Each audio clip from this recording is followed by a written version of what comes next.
goodness me. It has been a quite extraordinary, perplexing, at times flabbergasting Grand Prix here under the night lights at the Losail International Circuit.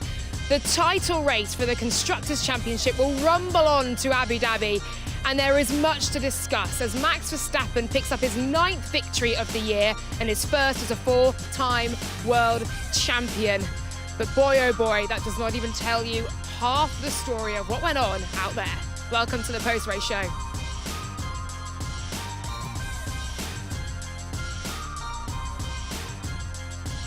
Welcome down then to the paddock. Jodie and Palmer fresh from commentary and James Hinchcliffe alongside me. My goodness me. Your reactions, first of all, immediately to what we've seen tonight. Well, a good race, an entertaining race. Right. A brilliant win for Max, who did everything he had to do.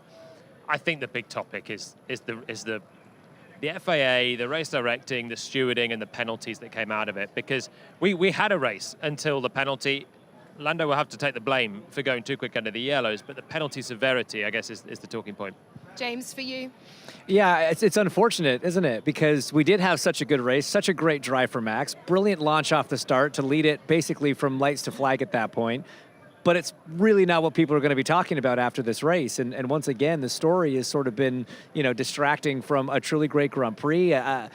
Constructors battle that goes on to another race. I was wrong. I thought it was going to be settled tonight, and it wasn't. It almost was, though. At one point, we had constructor champions, right? Yeah. So that was the ebb and flow of the race, but a lot of that was due to some of the decisions and some of the things we saw. Yeah, and it's not to take away from Max Verstappen in talking about stewarding, because actually you kind of feel that he probably would have won tonight. He had a brilliant start initially. He then survived 3 safety car restarts, and not just that, but you look at where Red Bull have come from in this weekend as well. They've turned things around magnificently from that sprint weekend.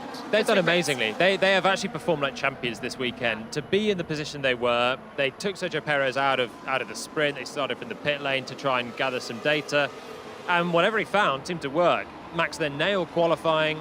Honestly, I think his penalty was silly to get a one-place grid penalty and start second. It didn't matter because he got the start so well, and he drove like the champ. He did everything right. This was Max back at his best.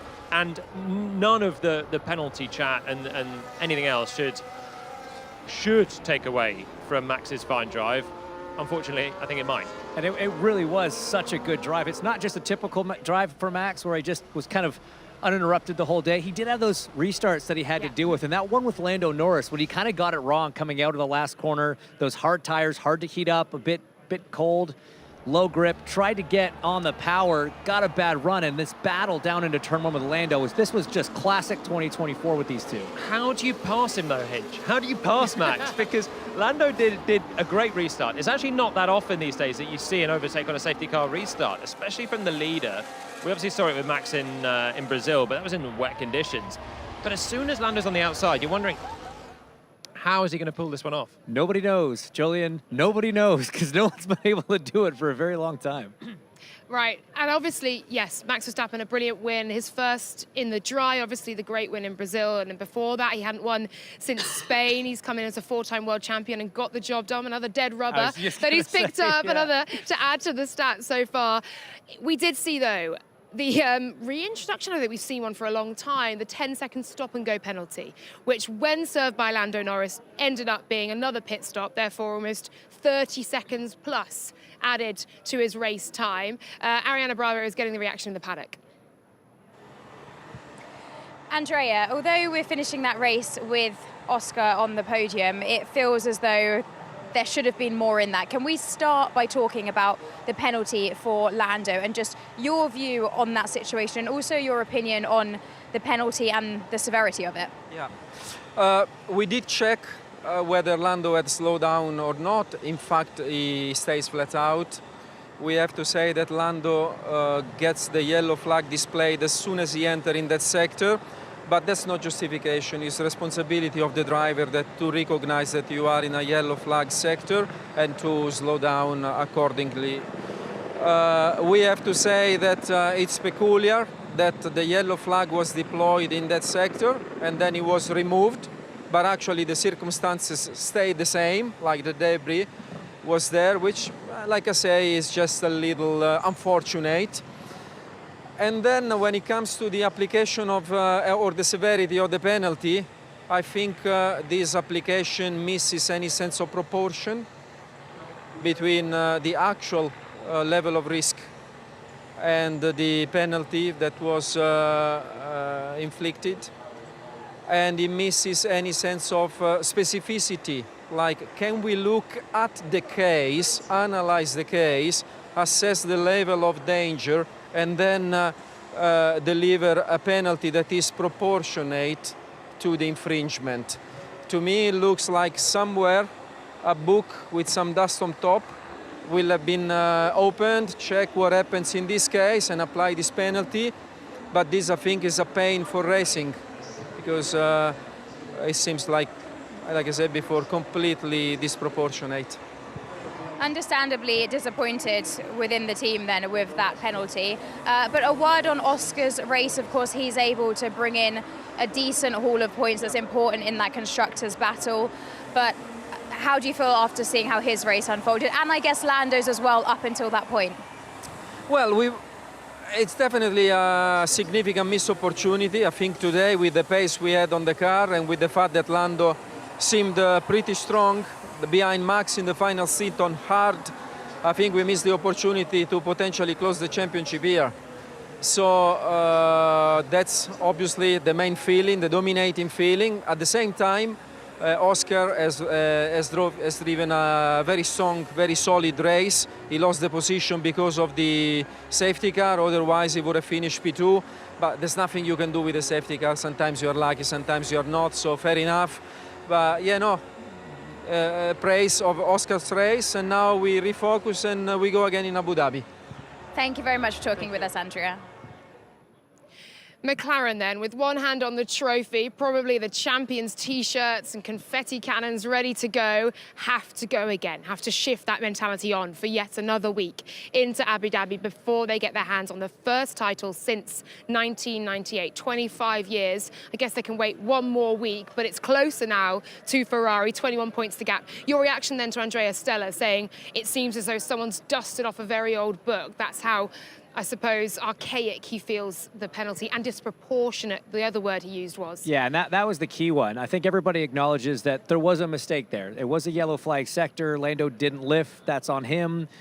But the punishment doesn't fit the crime. You know, you made the point in the booth, Jolene, which I completely agree with. Safety violations have to be treated harshly. But you had a straight line section. There was no car. There was no personnel. It was really the smallest infraction in a way that you could in that type of zone, but it was a massive, it was a gargantuan penalty. And to Andrea's other point, which I thought was even better, the yellow flag came out, the situation was completely unchanged, and then the yellow flag was removed. So if it was okay to remove it, why was it ever out in the first place? It's so baffling, it is so confusing, and I can only imagine how frustrated Lando and the team is right now. Yeah, sometimes the yellow flag is a bit of luck, and we've had it in the past. We've had it here in 2021. There was a yellow flag that came out momentarily. I think it was Max got penalised in qualifying. These things happen, but I think Andrea actually spoke very eloquently. He ran through the whole lot of it. And the crux of it is, yes, it seems like Lando did go too quick underneath the yellow flag. And that is not good on Lando. That is a penalty. And either way, that would have probably deprived us of a race out front. And that's on Lando. It's the severity of the penalty that is very questionable. And we're talking 30 to 35 seconds of penalty. More severe than anything you can possibly see. You never get a direct black flag in the Grand Prix. I mean, yeah, I can't remember when one of those was flown, even if K-Mag's picking up penalty after penalty after penalty in Jeddah or Miami particularly. But this was as extreme as you can possibly get for what was probably quite a minor indiscretion. I understand the safety part, but yeah. Is it in line with other penalties? It's the most minor indiscretion I think you can do on a safety thing. I mean, consider dive bombing a corner, taking a car out of the race, causing millions of dollars in damage. You'd probably get less of a penalty. Yeah, and for context, in Baku a few races ago, George Russell didn't lift off for a yellow in qualifying. He got a reprimand for it because there were mitigating circumstances. Carlos Sainz was in the runoff. He came through, but he was too close, and then he didn't see the yellow on the exit. You shouldn't do it, but sometimes there can be mitigating circumstances. I'm not trying to defend Lando because even his own team boss said, look, the driver has to take responsibility, but it's just the severity of the penalty. I don't remember it ever being this harsh. No, it seems harsh, doesn't it? And I'm sure Lando Norris is feeling it acutely, dropping from P2 and potentially a chance of the win down to P10. 1 point plus another for fastest lap, but it could have been much more. Let's get his reaction now. Lando, you were in the fight for the win there, and then that stop-go penalty for the yellow flag incident. Can you talk us through it, please? I don't know what happened, so I can't, yeah. What about your race up to that point? It looked pretty dicey with Max. Yeah, but doesn't matter now, does it? Yeah. I didn't finish P2. Doesn't matter who I'm fighting if I get a penalty. So disappointed, and I can only apologise to the team. Ferrari closing in a little bit in the Constructors' Championship as well. What's the mindset for next Same weekend as in always. Abu Dhabi? Yeah. All right. Thanks, Lando. Oh, that is a understandably spiky and annoyed and frustrated Lando Norris there, isn't it? Yeah, what might have been for Lando Norris, because on that safety car restart, he was absolutely toe-to-toe with Max Verstappen. If we look toward the other side of the garage as well, Oscar Piastri, and this baffled me when we were watching, James, and I said to you, what? When we saw the 2 punctures for Lewis Hamilton and Carlos Sainz, we were expecting fully, there's going to be a safety car. There's clearly some issue, there's debris on track or something is happening, but there will be a safety car because we have 2 cars now who've punctured at a very similar time. We had debris from a mirror from, we think, Alex Albon's car on the track. We were waiting for the safety car. It didn't come as quickly as perhaps we anticipated. McLaren pitted Oscar Piastri before the safety car came out. Leclerc pitted under safety car 2 laps later, and he's P2. Did that cost Oscar Piastri P2? Yeah, very possibly. It is, again, added to the list of completely baffling decisions today. It seemed pretty obvious. Once we saw that second puncture, we had seen the mirror be hit, and it sort of seemed very commonsensical that the likely cause was the debris on the front straight.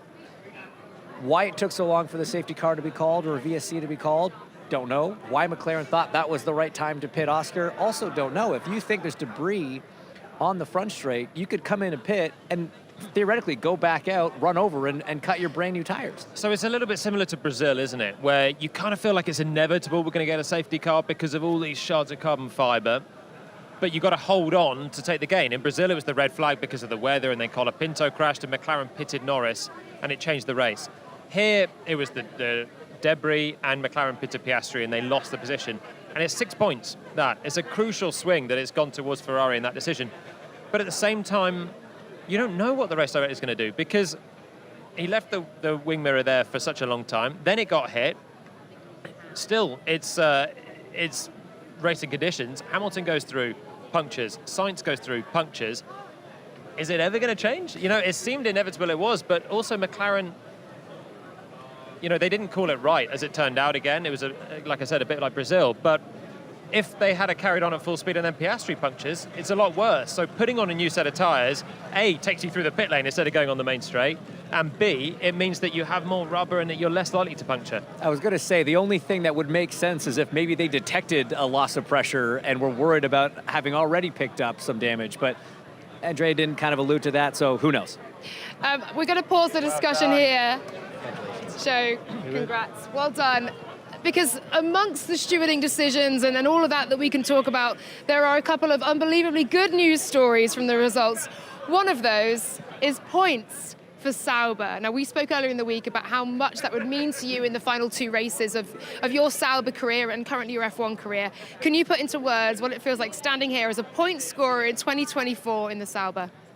Yeah, you know, like we expect our to score points a lot earlier, but then obviously everything just didn't went the way we hoped we liked, and we came from such a long way throughout the season, and then, you know, to make this massive turnaround in the last 3 races, thanks for this new package, but then also for myself, I think, you know, nobody remember your first race, everybody remember your last race, so I want to exit Formula One in the best way possible, and showing the team what I can do in the paddock, and then looking forward for the next chapter, looking forward, you know, to a comeback, and I just want to enjoy the race, and today was just intense, but well executed from everyone.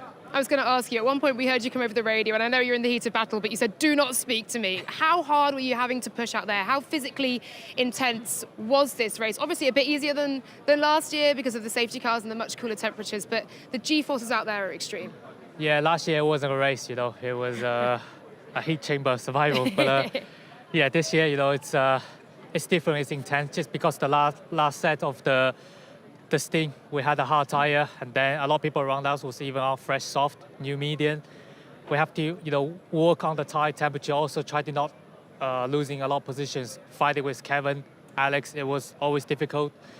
And then it was just quite intense. I want to be in the zone because it was just, enough for me just try to control the car and pushing in the limit through all this high-speed section. And everything worked well. And I think the message, everything was straightforward, clear, and I was able to just put myself in the right stint and feeling comfortable about it.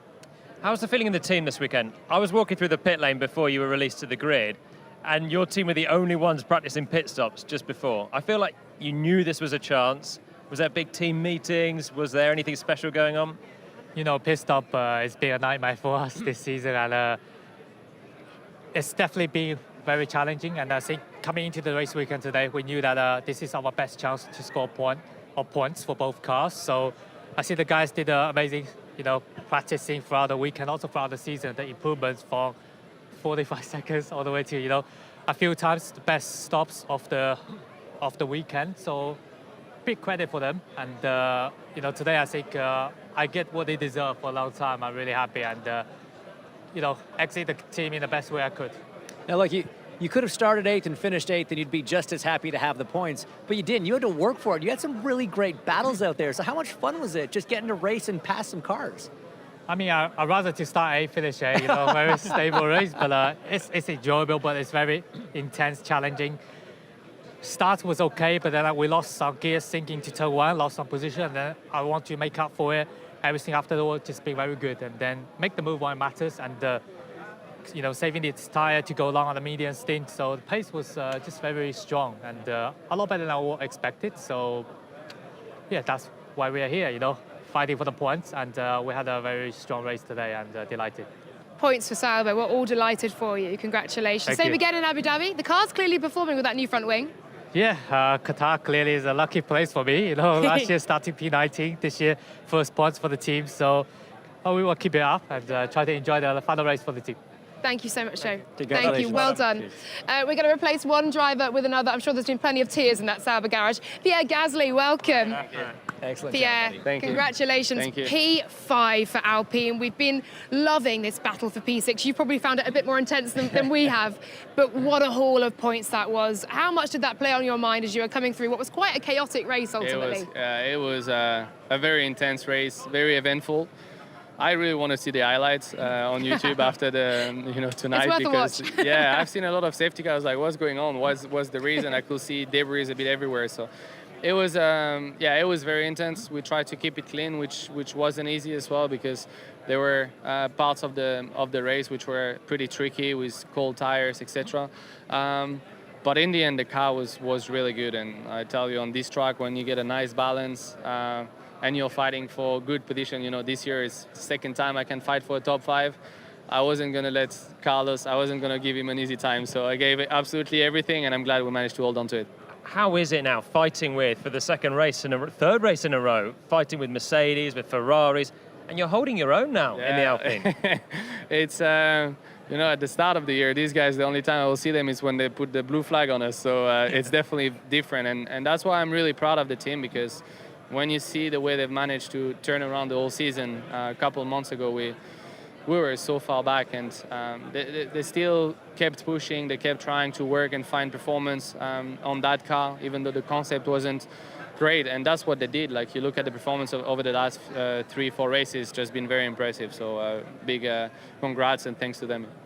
Pierre, we're going to have to let you go. There's literally a queue of media wanting to speak to you, so sorry it's been short and sweet. No problem. But you're going to go again in Abu Dhabi, 6-point buffer to Haas. Well done. Thank you. Congratulations. What a performance then from Pierre. And look, obviously with the stewards and their decisions and the consistency in how they apply penalties, for leave side for a moment, 2 brilliant news stories from that race, and ones that we felt were coming. Certainly for Sauber this weekend, there was something in the air for them, wasn't it, that they could nick a point? Yeah, I mean, right from first practice, the cars looked good. They looked comfortable. One of only 2 teams that brought an upgrade to this race. So I don't want to say expected, but not unexpected that there was going to be a jump in performance. But ultimately, you got to give credit to the drivers, because you still have to execute those qualifying laps, which are so hard to do here. and be flawless in the race. And, you know, obviously Valtteri had his issues, but was kind of up there for a moment there. It looked like there was maybe going to be a double point score for their first time this season, and first time since this race last year. Crazy to think it's been that long, but they've avoided having their second ever season of pointless running for Sauber. So just impressive. Valtteri was actually really unlucky because he Liam was. Lawson got a penalty for putting him wide at turn 1 early on, so he could have been in contention for this one. And then, of course, he mullered the wing mirror. Joe was great, though. And he's come on so well the last couple of races. He's been pretty nowhere for a lot of the summer. But suddenly when the car's good, he was 11th in Bahrain at the best of the Sauber car. The car's good now, and he's able to deliver better performances again. And what a job from Pierre. I love that these midfield cars now, they've got great drivers in, and they get into a position where they're fighting with Ferraris and Mercedes, and they feel like they can stay there. It's been many years since most of the field think that they can take on the big guns. It's not feel like, they can. They are staying there. It's awesome. And I'm loving as well that we're literally seeing the battles for P6, 7, 8, 9, 10, and ultimately P6 in the Constructors actually happening. We're getting Pierre and Magnussen battling. We're getting the V-Cubs battling the Hasses. We're seeing actually what we see on paper enacting out in real life out on track, and it's brilliant to see. One man who may have had a bit of a lucky escape today is Fred Vasseur at Ferrari. The battle for the Constructors' title will go to Abu Dhabi. Ariana is with Fred. Fred, that was an important points haul for the team today. Talk to us about how you're feeling after that race. The feeling is good that we are still alive, that it's important to go to Abu Dhabi in this position. We are 21 points behind, and a couple of times during the season we score on an event more than 21 points more than McLaren. It means that it's possible. And for sure that we can have some regrets about the puncher and so, but I think it's true for everybody today. The race was a bit chaotic, but overall it was a good one for us, very well executed, that with a very slow introduction at the beginning, that then when we started to push, the pace was there. But I'm very, very pleased with the job that we did today. That's good to hear. It was a race that, as you just said, it ended up being quite chaotic. We also saw lots of penalties being handed out. There's been a lot of discussion about the severity of the penalties across the board and the drivers. Do you have any view on that? You are speaking about the penalty for Lando, I can imagine, but I think this into the regulation is clear. There is no other option. And then it's true that you had a lot of penalties today, but honestly, I'm not paying a lot of attention to the others. I'm focused on my guys, and I will have time to review the race tonight. But I think it's true that the race was very smooth until lap 20, and at one stage with the story with the mirror, it started to go in every single direction. But on our side, we are more focused on us. We have some regrets because that the puncher arrived at the worst place of the lap, that we had to do another lap, and it was just before the pit entry, and we lost probably 1 or 2 positions at the end, but it is like it is. As you mentioned, you were one of the teams that suffered by getting that puncture. Do you think that something could have been done differently? Do you think that a virtual safety car should have been brought out? Honestly, it's always easy at the end of the race to say that VAC would have made sense before, because that take away the mirror and it's the end of the story. I think also what you have to consider that VAC or safety car at this stage of the race is also changing completely the picture of the race, because half of the car pitted before. I think it's easy to make some comment after that. And I don't know, I will digest the race before to comment, because I don't want to have to go to the stewards in Abu. on that note, we'll leave it there, shall we? Fred, thank you so much for talking to us, and well done on a solid points haul there for the team. Thank you. P2 and P6 then for Ferrari. Could have been a very different story. We welcome Alex Jakes. Hello there. That was quite a race to call, wasn't it? At one point it got a little bit sleepy, didn't it? It seemed a little processional. I remember those couple of laps. Yeah, and then everything happened. All hell broke loose. Yeah. Welcome along. Your reaction then to the fact that Ferrari will continue this fight all the way through to the last race, the last lap of the last race, no doubt. Yeah, it's felt like such a competitive championship that we almost deserve a title decider in some form in Abu Dhabi. How we got to that race result, there's a lot of confusion, there's a lot of debate there, but it was a remarkable Grand Prix, and I'm glad we got a title decider. Yeah, I think selfishly as media and I'm sure fans will all want to see Abu Dhabi still remain a competitive race in all aspects. And I know for P6 it will be. But it feels a strange one with how we've got to this point. What were your thoughts then, guys, on Fred Vasseur and how he's feeling heading into this one? I mean, he was saying, look, I'm sure you're talking about the Lando penalty. For me, it was he broke the rules, and therefore there will be a penalty. The size of the penalty is perhaps the contentious point. Yeah, I think given the situation, Fred's probably not going to argue it really at this point. It benefited him and his team, quite handily. But no, again, there's going to be questions up and down. Ferrari came into this weekend with that sort of damage limitation mindset. Everybody thought this was going to be a circuit that favored McLaren. In qualifying it was, on paper it was, but ultimately in the race they did a great job and clawed another big haul of points, out of that lead. They did it in Vegas, they did it again here, and just, setting us up for this awesome finale in Abu Dhabi. Yeah, for sure. Right, we're going to come on to talk Mercedes, because it was a busy race for both. Not an altogether lucky race either. Let's first, though, hear from the drivers. Lewis, a tough night out there. It just looked like nothing went your way. Can you talk us through it, please, from your perspective and your emotions right now? I mean, there's nothing really. I don't really want to revisit the race. I mean, I'm still standing, and it's not how you fall, it's how you get back up. So I'll get back up tomorrow and give it another shot next week. Yeah, you've got one more to go with Mercedes in Abu Dhabi next week. What's the mindset? How are you feeling going into that one? Trying to just wake up with gratitude, and I'm really grateful for the opportunity each day to get up and be healthy and try again. Thank you, Lewis. George, that looked like a tough one out there tonight. The start, the slow pit stop, then we heard your radio messages about moving to the hard tyres, the penalty at the end of the race, but you still came away with a decent haul of points. So how do you sum that one up? I mean, this sport is just so funny. Is how it swings so quickly. Friday was a great day. Saturday, pace in the sprint, arguably equal quickest, qualified second, and then today, bad start. Pace was nowhere. Well, you listed it. So we need to. P4 is probably a flattering result for what we deserved. What about next weekend in Abu Dhabi? You carried that strong pace, as you touched on, over from Vegas. Yeah. You feel like you'll be right at the sharp end again there? I think it's just so close with the top 4 teams at the moment that, even in qualifying, there's only 2 tenths between the front row and the third row. So you only need to get it very slightly wrong to lose out on a lot of positions. So, I'm still going to take a lot of positives from this weekend. We just need to analyse what happened today. Thanks, George. Oh, it's been an unlucky, unfortunate night for Mercedes. A drive-through penalty for Lewis Hamilton for speeding in the pit lane. He had a 5-second penalty for a false start as well. For George Russell, a safety car infringement meant a 5-second penalty. It didn't drop him down to P5, but it could have done. He was sort of 2 seconds clear in that respect. Where do you think the Mercedes pace that we saw yesterday, where he looked like he had pace in hand and he was fighting to get around the McLarens to get into clean air and go, where did that go tonight? Because even the first stint, before the bad luck, he was nowhere.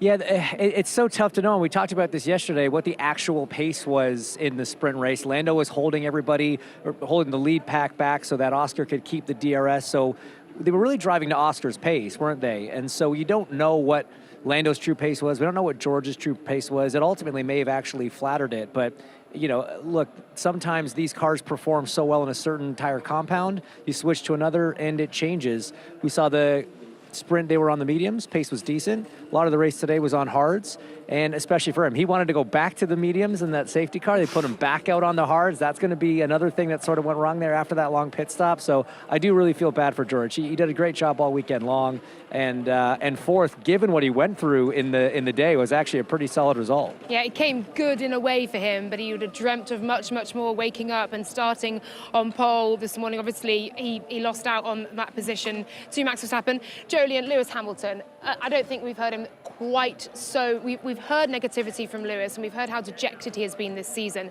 I've never heard him saying, I want to box the car and retire from the race. It's going so badly. Well, it was one of those things where every time you just saw a graphic, Hamilton radio, you knew it was just going to be demoralised Lewis, or he's going to be getting some information Bad that's going to news. put him down even more. It was never good news in the race for him, or even the weekend. And this is just 1 week after he had such a good drive in Vegas and he was hunting down his teammate to win. He shows flashes that he's still there, but this weekend has not been one of those weekends for him. Everything was going wrong, and on top of that, he gets a drive-through penalty for pit lane speeding.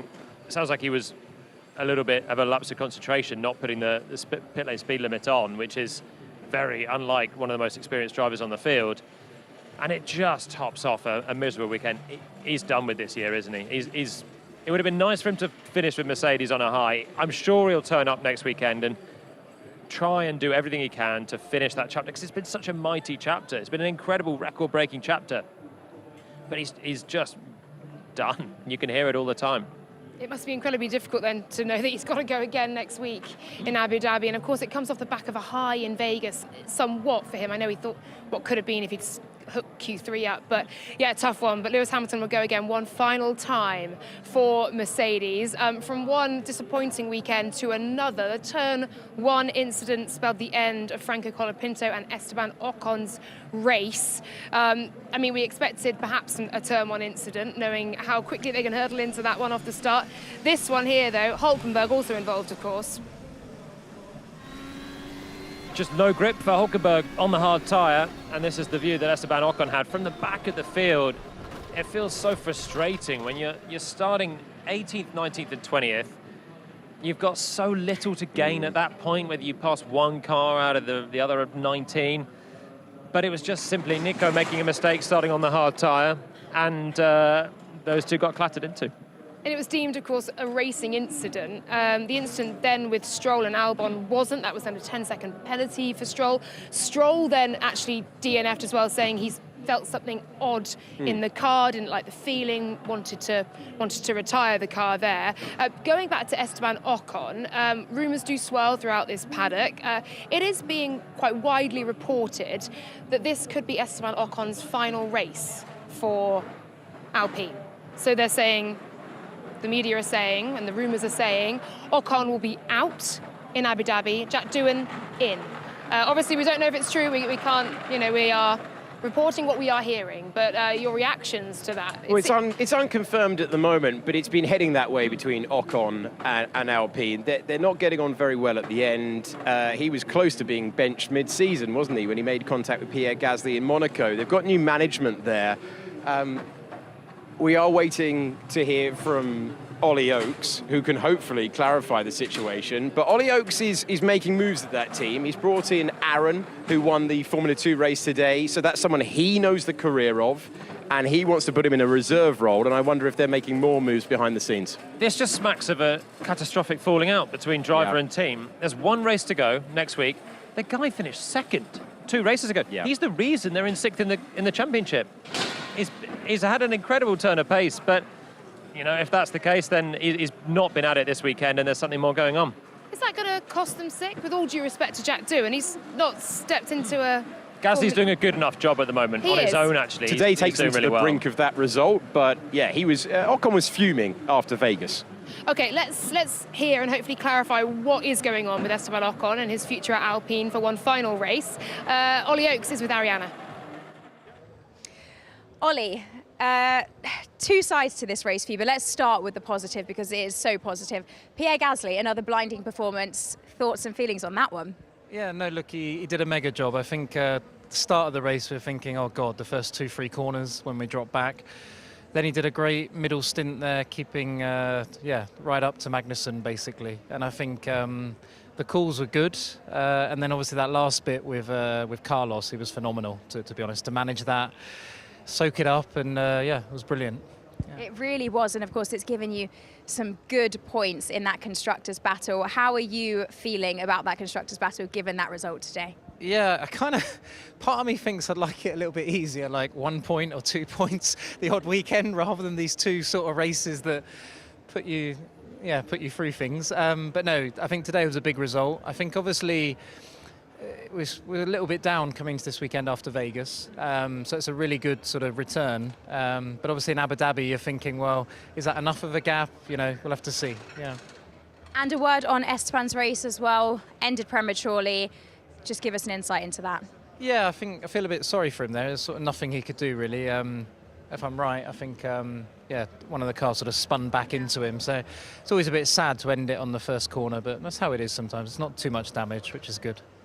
And Ollie, staying on the topic of Esteban, there's been a lot of news circulating since that race has finished that this could be his last race with the team and that he won't be racing in Abu Dhabi. What can you tell us about that? Yeah, I think I heard his comments in the media pen. Obviously, I've only been on the pit wall, so we'll have to see how it plays out. Yeah. Anything more you can tell us on that? Are you expecting him to be in the car in Abu Dhabi? Is that the plan? It was the plan. We'll have to see. Yeah. Okay, cryptic. Thank you very much, Ollie. Okay, not telling us too much there, Ollie Oakes. He's being put to the test firmly in his media duties as a team principal, sounding like it's an Ocon decision, therefore, from how Ollie just spoke about it there. He's not on top of it, is he? He doesn't know what's happening as much as us, so he's going to find out himself, I think, this evening. Okay, we're going to move on to Sergio Perez, another DNF for today. There's been quite a few. Max Verstappen obviously won the race on the other side of the Red Bull garage. Perez with... It was quite odd to watch. He was suddenly sitting there, where was he at? P7? P5. He was P5, yeah. And I think you were P5 for a long time. And you were literally commentating on that very fact, I think, as he suddenly just began to drop down the order. And here is the incident. Julian, did something happen with the car here? Is this driver error? It looked like driver error from Checo. It looked like cold tyres, hard tyres, loads of steering lock, and you just heard a spike of wheel spin. Checo said there was a loss of power, but then he finds a bit to try and get going again. He does then stop, so it's a bit confusing as to what actually caused the retirement, because he should be able to get back in the race from there. So somewhere there is an issue. Did it cause the spin, or was it just, again, another driver lacking concentration? I wonder if it's the physicality of this race is also not helping with plenty of drivers making sort of silly mistakes. Lando's yellow flag, Lewis's pit lane speed limit. If that is just Checo on the gas, which it looks like, there's another one that's silly from experienced drivers. Yeah, I mean, the same happened to Hülkenberg not soon. I mean, almost around the same time, didn't it? That he just... That one wasn't under safety car, though. That was on the restart. Yeah. But Checo's was actually under safety car conditions. Yeah, it was an eventful race, wasn't it? Hard to keep track of everything. But for Max Verstappen, he managed to stay ahead out of the chaos and take home his 9th win of the season, and his first in the dry, certainly since Spain, and his first since that brilliant win that all but clinched him his 4th title in Brazil. We have one final race weekend to bring you in this brilliant 2024 season. Weekend warm-up will be on 6:30 track time, 1:15 for FP1, 4:45 for FP2, 2:15 for FP3, qualifying at 5:30, and then the race, our pre-race show, starting at 10 to 4. Race start 5 p.m. for another race in the dusk in the desert. It's all still to play for then. We've got one more race to go, one more chapter of this brilliant season, and McLaren versus Ferrari will rumble on. 21 points the difference. It's McLaren's to lose, it seems, James. What can Ferrari do? Yeah, I mean, you always want to go in with that buffer. It's not like there's really a choice of being the hunter or the hunted. You obviously want to have that buffer. But look, the last 2 weeks they've had good results, especially here where they weren't really expecting to be able to claw that kind of points back. It's still a big margin. It's a nice buffer that McLaren have at a track that they should also be quick at. But it's Formula One 2024. Anything can happen. It's pretty clear. Ferrari have to go and blitz it. They have to go and get a 1-2 on a track that they'll be better at. And then it's about McLaren keeping 2 cars in the race and keeping the fight. It's nice that it's going to the wire, though. After all of these races, 24 races, and it is on the line. I think at the start of Vegas, we wouldn't have called a Mercedes 1-2. Started today. Would you have called a Verstappen victory? Maybe. But the fact it's been so unpredictable, we have no idea what awaits us in Abu Dhabi. It's absolutely wonderful, isn't it? And do make sure you catch all the highlights of what was a chaotic race here in Qatar on F1 TV and YouTube as well. There'll be plenty of talking points from this race, not least stewarding consistency, the penalties we've seen, and whether Ocon will in fact be in Abu Dhabi or not. All of that to come next weekend, I'm sure. Thank you so much for joining us for the Qatar Grand Prix. Thanks to you, boys. We will see you in a week's time in Abu Dhabi.